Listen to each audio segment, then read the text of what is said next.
can you tell us something about your upcoming concert is coming November 30 po?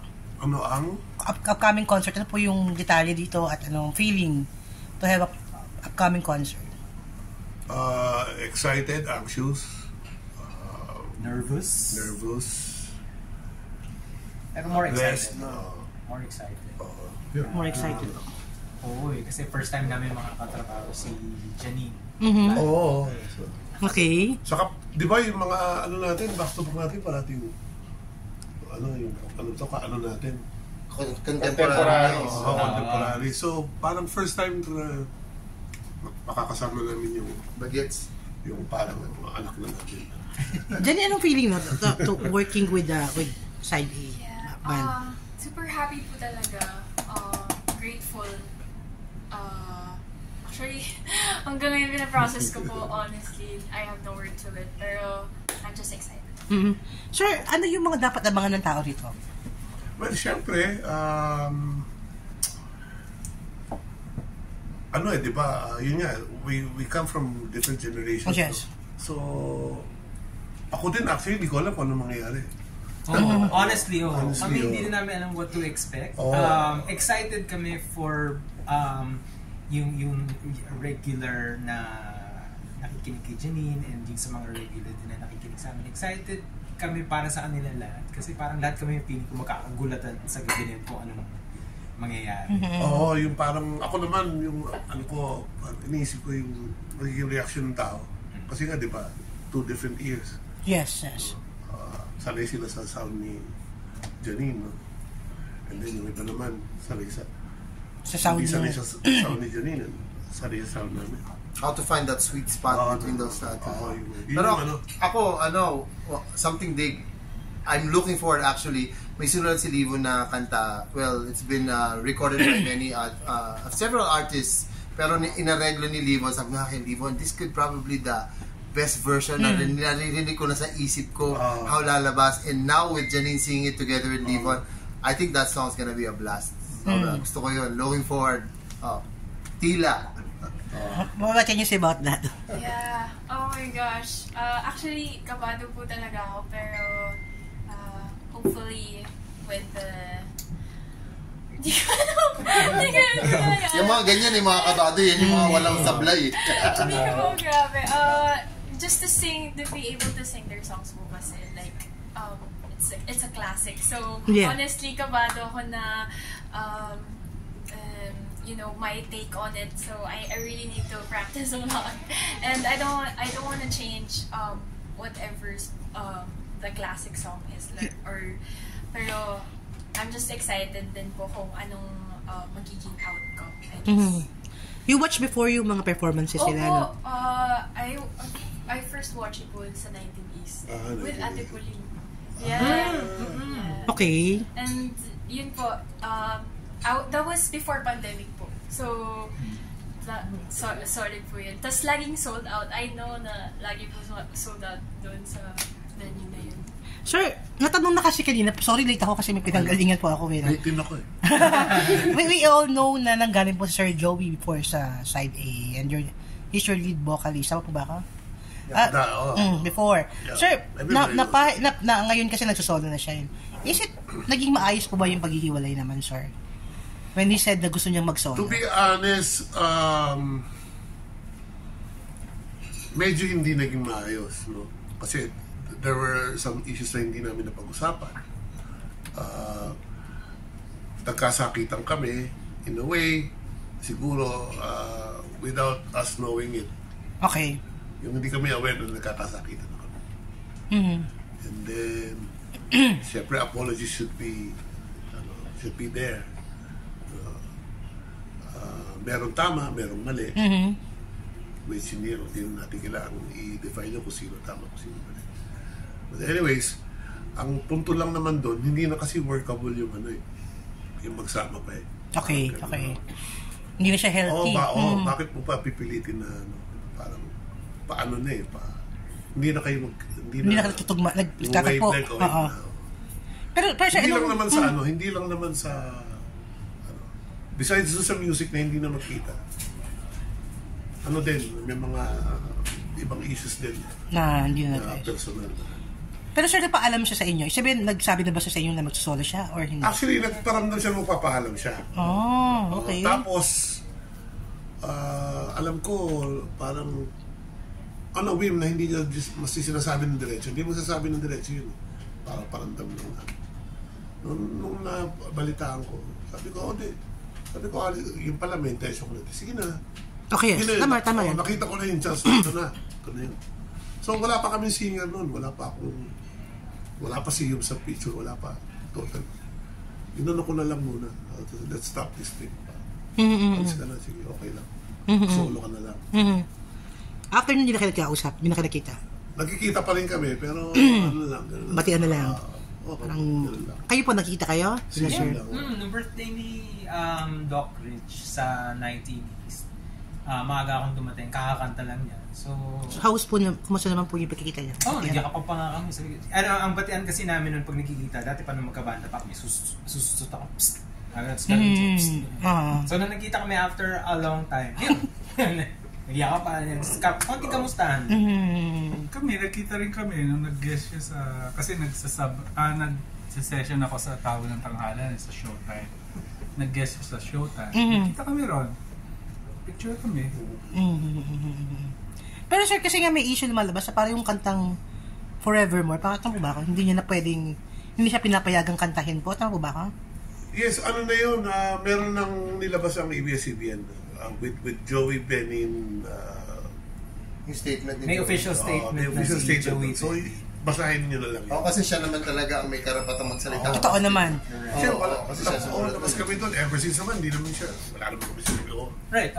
Gaya po nung kanina, nung tinanong din yan, sabi ko, just to be clear, na parang for those people who think na kami... Kayo yung nagbigil. No, we had no right to begin with. Kasi nga, dito po sa atin, I don't know if there are laws in place o may patas na nagsasabi. Pero sa pagkakaalam namin, ang tanging isang tao lang na makakapagsabi ng gano'n is the composer. So kami, wala naman po talaga, even before, nung magkakasama pa kami with Joey, wala naman siyang naririnig sa amin na, actually, ginagawa naman na niya yung before, nakakanta siya sa mga ang naging problema lang namin nung umpisa was, yun, yung part of the band siya, tapos minsan tumatanggap siya ng, kasi namatay na si Wingard eh. Yes. Wala na kami management. Yes. So parang we went astray. Parang nagkanya-kanya siguro in a way. Parang, paano gagawin natin? So siya, lalo siyang malagwa. Unfortunately, yun, tumatanggap siya ng gigs na iba na siya lang. Kanya lang, solo lang po. Tapos kakantayin niya yung kanta ng side A. So repertoire pa din ang side. Okay. Ini-explain ko sa kanya, okay lang na mag-solo. Mag-solo ka. Pero you're still part of the band. Hindi mo kantayin yung kanta ng side A. Kasi parang you're rubbing us on that, na imbis na the whole band is represented with the song.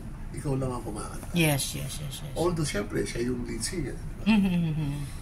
And sabi ko nga, collectively naman, in-explain din naman ni Joey Ben, yung song naman na Forevermore, hindi naman naluwal yan ng basta-basta lang.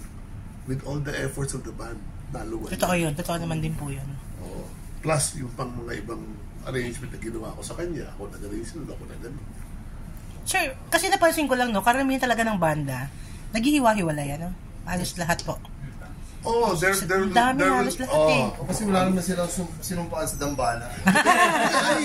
Totoo yun. Move on naman talaga. Talaga lahat nag-solo eh. May nag-solo eh. Even Beatles, diba? Meron talaga eh. John Lennon, Hall & Oates ka, nag-away. Yeah. Duo na yun, dalawa lang sila. Pero hindi naman yun. Ibig sabihin siguro, tumarating talaga yung point na somebody grows and somebody yes. So yun yung yun yung doon nagkakaroon ng problema na yun. Pagka hindi na kayo nagkikita. Sir, lang. Ibahin ko na lang ng konti, Ano na lang po ang reaction nyo sa mga baguhang singers, mga banda ngayon at mga grupo na sumisikat? SB19, Nabini. Galing. Actually, nabibilib din kami sa mga nilalabas, yung mga nililikha nila ng mga awitin. Very witty, ang galing nila sa mga melodies and harmonies. And even like groups like SB19, yung mga ang gagaling nila. I mean, complete package. When you watch them, alam mo, ang gagaling kumanta, ang gagaling sumayaw, ang gagaling na panoorin. Very very positive for the OPMC. Nakakatuwa. Pati yung production ng... Pati music production ng OPM ngayon. Ang World class. Iba na world class na, no? Yung tunog ng bawat kanta, yung mga ginagamit nilang tunog. Kudos din sa mga producers. Actually, yung babanggitin ko eh. Talaga. Ang talaga dyan, ang key talaga dyan is yung machinery ng yung mahawak sa artist. Malaking bagay yun. Yung vision, yung kung ano yung gusto puntahan. Tapos kung ano yung gusto nilang ma-achieve. Nandun yung machinery for them to do it. Sir, kung mabibigyan ng chance lang sir, no? Sino yung gusto niyo maka-collaborate sa mga grupong yan? Give it a chance. Hindi ako, ano ba? Kasi pag grupo, parang inisip ko pag grupo, parang overload eh. Parang kumbaga, as a side A, parang kung mag-grupo, pwede yun, pero parang... Sasayaw muna tayo. Oo. Hindi, nag-collab ng SB9 at saka Ben and Ben before, I think. Yes, meron. Diba? So it worked eh. Banda tsaka... Meron. Okay din eh. Maganda rin siya. Pero ako parang nakikita ko, katulad nito, ito parang sa akin, as joining, Janine joining side, parang mas ano siya, kumbaga, may puwang. Kumbaga may puwang talaga na mailalagay natin siya. O the other way around, napapasok kami together with her na magbe-blend. So parang, ako excited ako about hearing. Not, parang, hindi lang dahil pinagsama kami ng Sonic Spear, pero parang excited ako kasi parang bagay, it fits naturally. Pinapakinggan ko, na-visualize ko na agad. Like what I said, yung kanta ni Leon, na-visualize ko na agad na si Jenny kumakanta nito, and in my ears, parang na-excite ako kasi parang, shucks, ang ganda nito. Ano mo yun? When you visualize it, it has to start here eh. Pag narinig mo na feel mo na, lalabas yun. So, when it with regards to Sino, parang, siguro, when the opportunity comes, kailangan mo ma-feel yun eh. Yung, na marinig mo, makita mo in your mind na it will be good and you'll just follow through. Natural lang naman yung pagka iniidolo mo yung makakasama mo. Yun, parang gano'n siguro. Marami yun eh. So, hindi ko na mabangkit kung sino. Pwedeng foreign, pwedeng local, pwedeng ano. Pero sir, nakakatawa, no? Kasi nabubuhay uli ang OPM. Before medyo nanandaw eh, di ba? Ngayon medyo buhay naman uli. At naging maganda yung... dahil sa generation din nila Janine. Grabe yung generation nila. Tsaka uri lahat.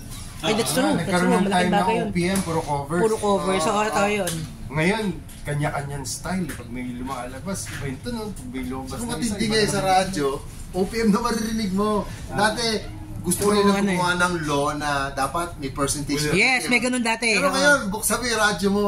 Puro kantang mga OPM na maririnig mo eh. Parang hindi na tayo, we're not begging for attention anymore. Dahil sa generation na to, parang napasok nila na yung tao. Sa kanya may payola pa nung araw. Ngayon wala nang ganun. Ngayon, it comes naturally na yun na talagang gustong pakinggan ng tao. And it's really good for OPM. And we're happy, lalo na din sa mga kabataan na sobrang full of potential talaga. Sobrang. Diyan anong feeling? Pag sinasabi yung sa mga kabataan tulad nyo na buhay uli ang OPMC? I think I have to think a lot din po yung social media, I guess, na parang ngayon po kasi parang it's all about community and parang mas kakapit sa yung tao pag authentic ka sa songs. Totoo yun. That's the right word. Yeah. So, right now I'm just grateful na may kanya-kanyang wish na parang you don't have to pretend to be somebody else to be able to be liked. At one point, if you keep going, you will be able to find your people. Because, yun nga, it's all about yung community. Maganda na mention niya yung word na authentic eh. Kasi na-mention din ni Nadi kanina yung they have the producers to thank dahil yung producers talaga yung kumbaga nagpe-pave ng way for them to express their art. Pero with them being authentic, it's really, that's the right word kasi para, alam mo yun, wag nilang ma-forget yung authenticity kahit na andito yung mga producers. Of course, they will guide you pero don't forget your authenticity and you'll shine eh. You'll stand out. You'll stand out kasi unique sa'yo yun. So, good word. Sir, natanong kanina, no, medyo maiksi yung sagot mo, no? May katapat kayong show sa kay Sir Ogie Alcacid. I'm not really aware of that. Pero, walang problema. Kahit may katapat. The more the merrier, no? Yeah, so, it's, hindi doon siya I healthy. hope the best for Yes, Ogie's oo. Alcacid show. Sana puno. Parehong puno. Parehong puno dapat. Parehong puno. Naman. Well happen. Sir, pwede lang makuha, baka-invite na lang po yung mga manonood to watch this concert. Once again, we'd like to invite everyone. Founded by Sound with Janine Tenyoso and of course Side A on November 30 sa Soler. 8 p.m. 8 p.m. Takits tayo. It's gonna be fun. Sir, anong name nila, sir? Para sa Yubes. I can be Esperat, Naldi Gonzalez, Bernie Severino. Ned Esguerra. Janine. Livon. Okay. Maraming salamat po, sir. Thank you. Thank you. Sorry, late ako. Sorry. Salamat. Thank you. Salamat po sa inyo. Sa PNPC po kami Star Awards.